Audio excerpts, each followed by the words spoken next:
Hello Watchfield and happy World Book Day! I hope you've all had a fantastic and fun day. I am ready for a bedtime story. I don't know about you. I'm all cosy and I'm in bed. And tonight we are going to be reading one of Roald Dahl's Revolting rhymes. We are going to read the story of Cinderella. I guess you think you know this story. You don't. The real one's much more gory. The phony one, the one you know, was cooked up years and years ago and made to sound all soft and sappy just to keep the children happy. Mind you, they got the first bit right, the bit where in the dead of night the ugly sisters, Jules and all, departed for the palace ball, while darling little Cinderella was locked up in a slimy cellar, where rats who wanted things to eat began to nibble at her feet. She bellowed, "Help!" and "Let me out!" The magic fairy heard her shout. Appearing in a blaze of light, she said, "My dear, are you all right?"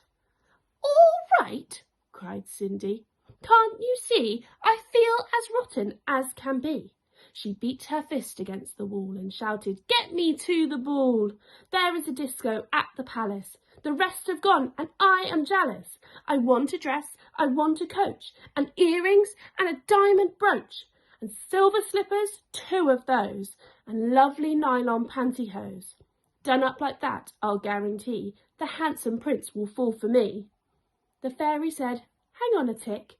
She gave her wand a mighty flick, and quickly, in no time at all, Cindy was at the palace ball. It made the ugly sisters wince to see her dancing with the prince. She held him very tight and pressed herself against his manly chest. The prince himself was turned to pulp. All he could do was gasp and gulp. Then midnight struck. She shouted, "Heck! I've got to run to save my neck." The prince cried, "No! Alas, alack!" He grabbed her dress to hold her back, as Cindy shouted, "Let me go!" The dress was ripped from head to toe. She ran out in her underwear and lost one slipper on the stair. The prince was on it like a dart. He pressed it to his pounding heart. "The girl this slipper fits," he cried, "tomorrow morn shall be my bride. I'll visit every house in town until I've tracked the maiden down." Then rather carelessly, I fear, he placed it on a crate of beer. At once, one of the ugly sisters, the one whose face was blotched with blisters, sneaked up and grabbed the dainty shoe and quickly flushed it down the loo. Then in its place she calmly put the slipper from her own left foot. Aha, you see the plot grows thicker and Cindy's luck starts looking sicker. Next day the prince went charging down to knock on all the doors in town. In every house the tension grew. Who was the owner of the shoe? The shoe was long and very wide. A normal foot got lost inside. Also, it smelled a wee bit icky. The owner's feet were hot and sticky. Thousands of eager people came to try it on, but all in vain. Now came the ugly sisters go. One tried it on, the prince screamed, "No!" But she screamed, "Yes, it fits, whoopee! So now you've got to marry me." The prince went white from ear to ear. He muttered, "Let me out of here." "Oh, no, you don't. You made a vow. There's no way you can go back now." "Off with her head," the prince roared back. They chopped it off with one big whack.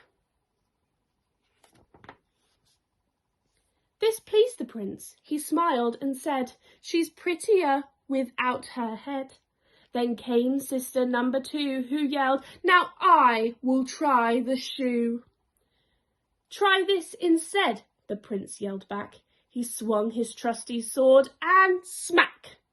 Her head went crashing to the ground. It bounced a bit and rolled around. In the kitchen, peeling spuds, Cinderella heard the thuds of bouncing heads upon the floor and poked her own head round the door. "What's all the racket?" Cindy cried. "Mind your own biz," the prince replied. Poor Cindy's heart was torn to shreds. My prince, she thought, he chops off heads. How could I marry anyone who does that sort of thing for fun? The prince cried, Who's this dirty mutt? Off with her nut! Off with her nut! Just then, all in a blaze of light, the magic fairy hove in sight. Her magic wand went swoosh and swish. Cindy, she cried, come make a wish. Wish anything and have no doubt that I will make it come about. Cindy answered, Oh, kind fairy, this time I shall be more wary. No more princes, no more money. I have had my taste of honey. I'm wishing for a decent man. They're hard to find. Do you think you can? Within a minute, Cinderella was married to a lovely fella, a simple jam maker by trade, who sold good homemade marmalade. Their house was filled with smiles and laughter, and they were happy ever after. It's a bit gruesome, but I like that story, and I hope you did too. Good night, Watchfield. See you tomorrow.